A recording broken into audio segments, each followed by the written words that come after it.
Hi అండి. మన ఇంట్లో చిన్నపిల్లలు ఉంటారు కదండీ! చిన్నపిల్లలకి ఎక్కువగా జలుబు చేస్తూ ఉంటుంది. అలాగే దగ్గు కూడా వస్తూ ఉంటది కదండీ! అస్తమానం పిల్లలకి. ఇలా దగ్గు, రొంప చేసినప్పుడు ఎక్కువగా సిరప్‌లు, టాబ్లెట్‌లు వాడుతా ఉంటాం కదా!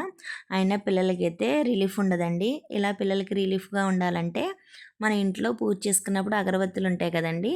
అవి అయితే 1 కానీ, 2 కానీ తీసుకొని వాటిలికి మనం జెండు బామ్ కానీ, విక్స్ కానీ ఏదైనా సరే అండి. ఏది పడితే అది ఇలా మొత్తం రాసుకోవాలన్నమాట. అగరత్తికి ఫుల్‌గా రాసేసుకొని మనం వెలిగించుకోవాలండి. మనం నైట్ పడుకున్నప్పుడు పిల్లలు పడుకుంటారు కదండీ! అప్పుడు డోర్స్ అయితే క్లోజ్ చేసుకొని ఇలా రాసుకొని అగరత్తులకి మనం వెలిగించితే ఆ పొగ వస్తది కదండీ! ఆ పొగ పీల్చడం వల్ల పిల్లలకైతే గొంతు చాలా రిలీఫ్‌గా ఉంటుందండి. చాలా బావుంటుందన్నమాట. నేను కూడా మా పిల్లలకి ఇలాగే చేస్తాను.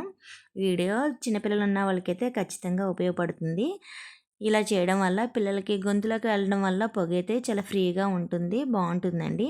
వీడియో నచ్చితే లైక్ చేయండి. అలాగే మన ఛానల్ కొత్తగా చూసేవాళ్ళు సబ్స్క్రైబ్ చేసుకోండి. Bye friends.